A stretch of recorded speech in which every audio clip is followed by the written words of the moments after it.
Not so hazy, not so Cadbury's take a Monday covered him in... I'm not doing the black man voice, if that's what you thought there, because that would, I think, I'm not sure. I think it is racist to do a black man voice, unless, and there is one big get-out clause there, unless, of course, you're a black man. And even then, in some occasions, I don't know why I've started talking about this. This is going to not appeal to anybody whatsoever. Welcome to episode 5. Don't scratch that, Velvet. Thank you. Welcome to episode 5 of Shindiggery. I'm trying to come up with, some sort of catchphrase and type thing, and it's not really, not really working. Maybe, hey, here's an idea. Let's have a catchphrase competition, and you can email your catchphrases to Shindiggery at Hotmail. Steady! Don't jump on that. Shindiggery. Email your catchphrases to shindiggery at hotmail.co.uk. Don't worry, I can edit all the... this isn't live, so all the shit bits I can edit out and make it a smooth operator. I got a smooth operator. Anyway, episode 5 of Shindiggery. Very exciting. I'm covered in grease because the car broke down, and if you're a regular listener to the other show, then you'll have heard me talking about this tonight. But I haven't spoken about it yet because I'm literally still covered in grease. And really, I want to be going to play Rainbow Six to chill out and shit. Okay, it's episode 5. Don't listen to G-Man's podcast, it's going to be bollocks. Episode 5 of Shindiggery, and let's find out what's happening in the funhouse. Boys, will you play the theme tune for me? Thanks. Shindiggery, I think. Iain Lee, Shindiggery, guaranteed to have a ball at this online party.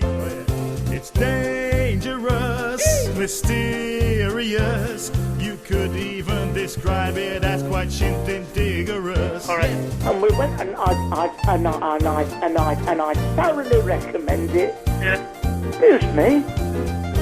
What's your problem? Oh, play that magic, Mr. Fingers. Shindiggery, I think. Yeah, hit it. Download it now. We'll tell you how. And you can join us at this hip and happening Shindiggerous crowd. Podcast it on iTunes as your favorite MP3. They call it Shindiggery. Yeah. And I thoroughly recommend it. Yeah.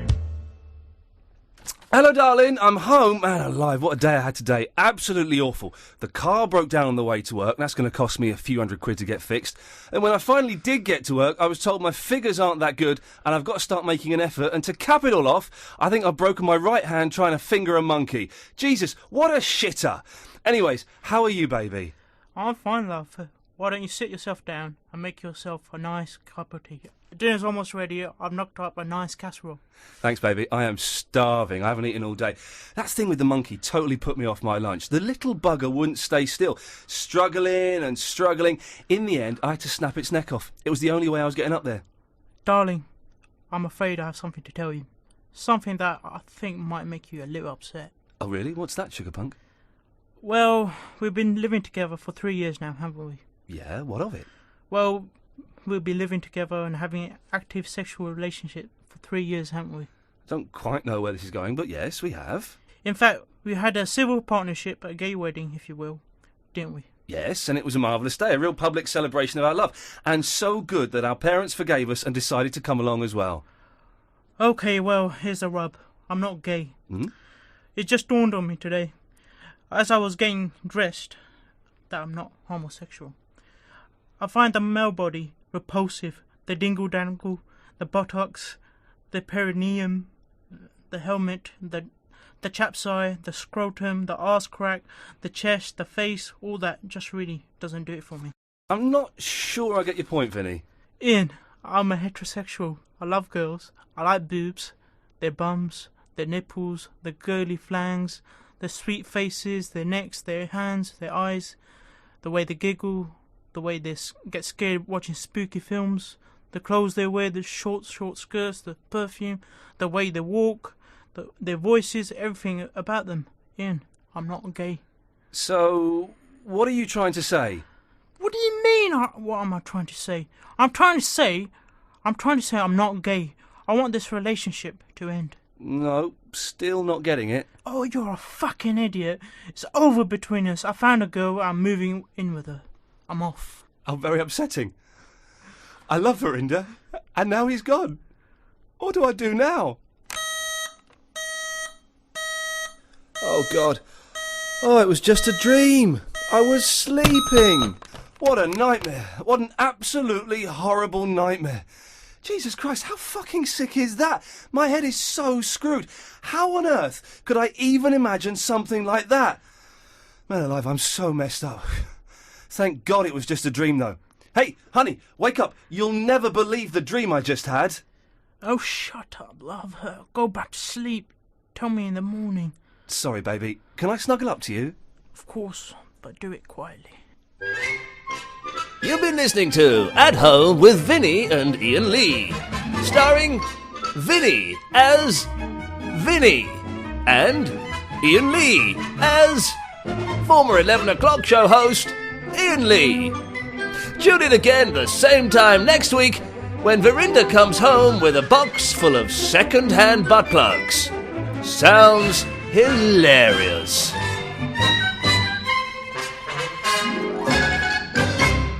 Twats.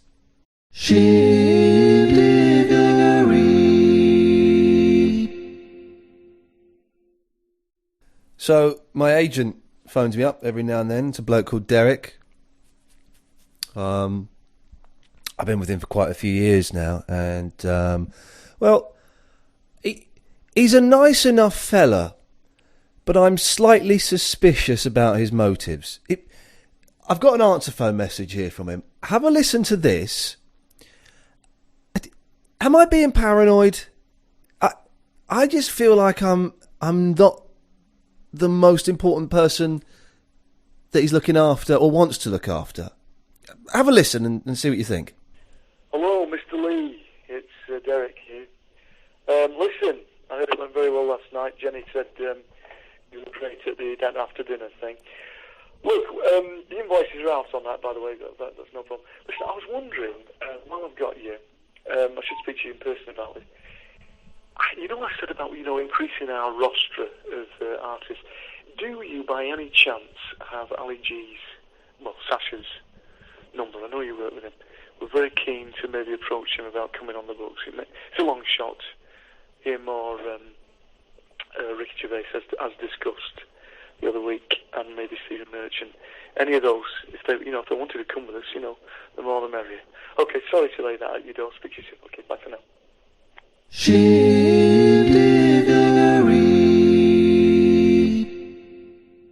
And now it's time for Vinny's thoughts. This week, Vinny thinks about Amy Winehouse. Yeah, Amy Winehouse, yeah. She's a singer, isn't it? I don't like her because of her hair. And I think she takes drugs.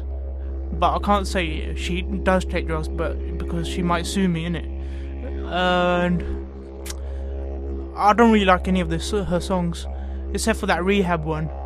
I think she's talking about herself, and I just don't really like her. I prefer Lily Allen, I don't really like her either. But Amy Winehouse, I think she's the most overrated musician since the Rolling Stones, and I just don't like her. And the way she wears that makeup thing goes over her eyes. I saw her in the newspaper today, and she was all bruised up. I think I'm not the only one who hates her.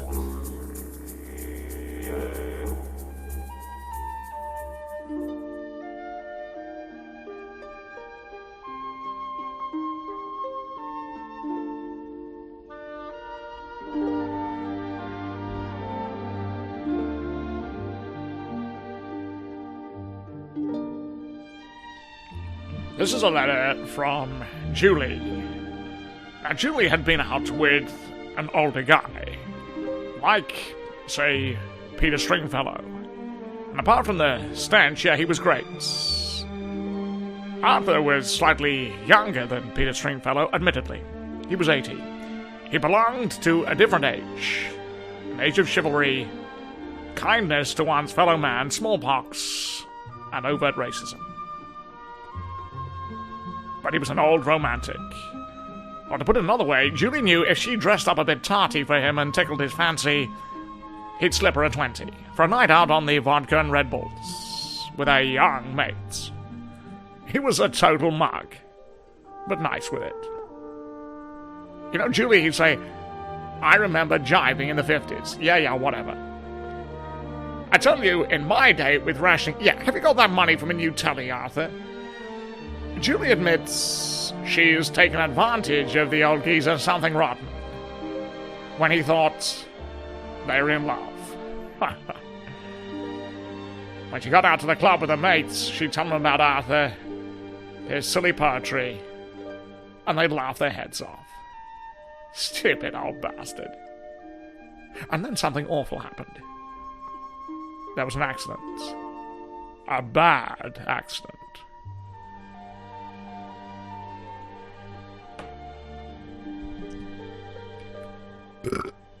Late one night, after getting out of the bath, one of Arthur's bollocks dropped off, and alone in the house, in the dark, he slipped on it and fell down the stairs. Dead. Stone dead.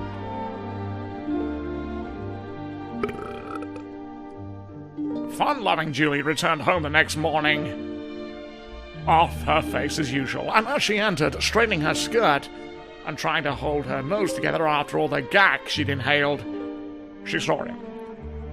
Dead as a fucking doornail. Her Arthur. Julie is big enough to admit she was never kind to him, but now it was too late. And this is where things got worse. To Julie's horror, she discovered she wasn't in his will. Fuck. At first, she felt resentment, but then Julie writes, she began to remember the good times. Getting her mates round to laugh at his pajamas when the old prick was down the Legion. Hiding his glasses. Spending his pool's money when she said she'd sent it off. No one could take those wonderful memories away from her. With a story like this, you wonder how anyone could be so cruel. All that effort for no money. The memories, whispering saucy fantasies, and then having to say it 3 more times in his good ear because the old prick couldn't hear. Removing her undies for him when they went out to the pub, mainly because he'd had an accident and had to stick hers on in a box. The Vera Lynn gimp mask. It all counted for nothing. Nada. Null. And now he was gone. What a stingy old wanker. And Julie wants to share an important lesson. Arthur's death has taught us something, and that's don't go for old fellas, ladies. Try to get yourself a bit of younger cock. Good luck, Julie. Lessons in life. Lessons in Life, Volume 1, Lesson 1. When out and about in London, or anywhere really, it's important to scout the high street for convenient places to relieve yourself should the need occur. Especially if you've had a spicy meal the night before. Owing to copious bumming and cottaging in our great city, most public toilets have now been closed. Therefore, please, when out, keep an eye out for a friendly cafe, bar, pub, restaurant, or even supermarket. McDonald's can be a bit arsey about letting you into their toilets, especially if you've got a hood. where you can relieve yourself in case of emergency.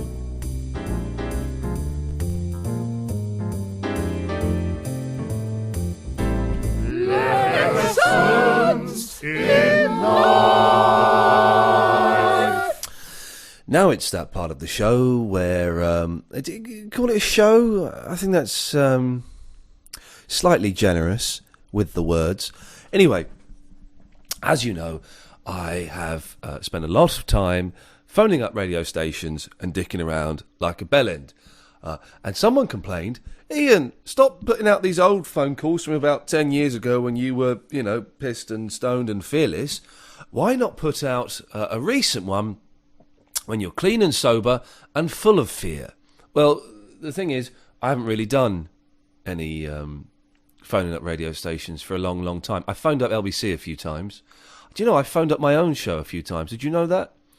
I think I was Tony from Crouch End phoning up when I started doing the drive time and complaining that it wasn't Daisy Sampson and all that nonsense. Anyway, I did phone up BBC London a few months ago because they were really pissing me off because they were doing, as they quite often do, saying that things were racist when actually they weren't racist, and it's an unfair representation of black people. And I know exactly what it was this time.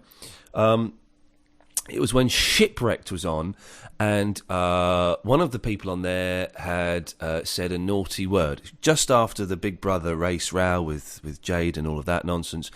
And then one of the people on Shipwrecked said a naughty word or said something about black people or something, I don't know. And they were saying that the show should be pulled, or they were putting it forward as a potential thing.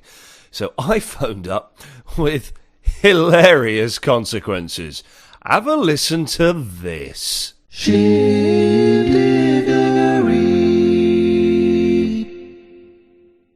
Okay, thanks very much, Rashid. Tony in West London. Good evening, sir. Hello, how's it going? You all right? Yeah, very well, thanks very much. Thanks for calling. That's fine. Listen, you're saying they should pull Shipwreck just because some silly bird on there is talking about old nonsense. I find that offensive and racist. Do you know what I mean? It's just some silly stuck-up girl who's been brought up the wrong way round, hasn't got a clue what's going on. Don't pull the programme, though. I find that offensive and racist. I'm with you, Tony. Hang on a second. I'm with you, Tony. Have I said that they should pull Shipwreck? Tony, come on. Sorry? Who in the studio has said that they should pull Shipwreck? We asked the question. Don't pull this trick on me. I heard you do that with Derbyshire and all the others. You say you can listen back on the podcast. I ain't got a computer, so I'm not going to. Okay, you said earlier on that they should pull Shipwreck because it's racist. No. I asked the question. Well, there wasn't no question mark on it and no inflection going up. It was a statement, mate, and you know it. Listen back to the tape on your podcast. No, hang on a second. You know you haven't got a computer. Go to your local library. You can listen on a computer there for free. But let me just say... What am I going to a library for? It's all books and computers. I haven't got time for a library. I'm a working man, isn't it? Yeah, look, okay. Let's get back to the point then. Yeah, please. Look, do you think it's all right to be able to make a statement like the one that she made on television? I'm asking the question. Do you think it's all right for somebody to say, let's re-enslave black people because I don't like them? You're changing the thing. What you were saying earlier is we should pull it because of her.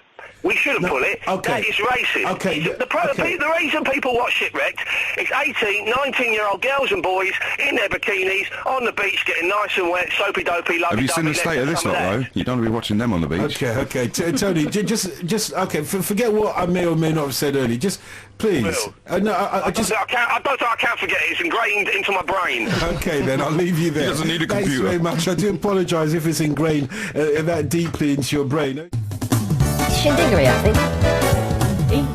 Iain Lee, Shindiggery, guaranteed to have a ball at this online party.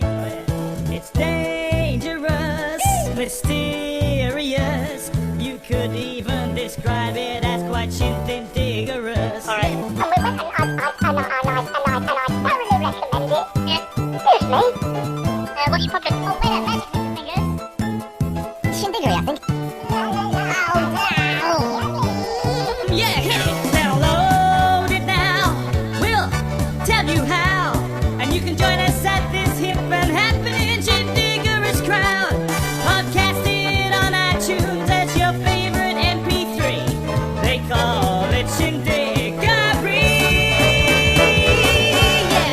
And I thoroughly recommend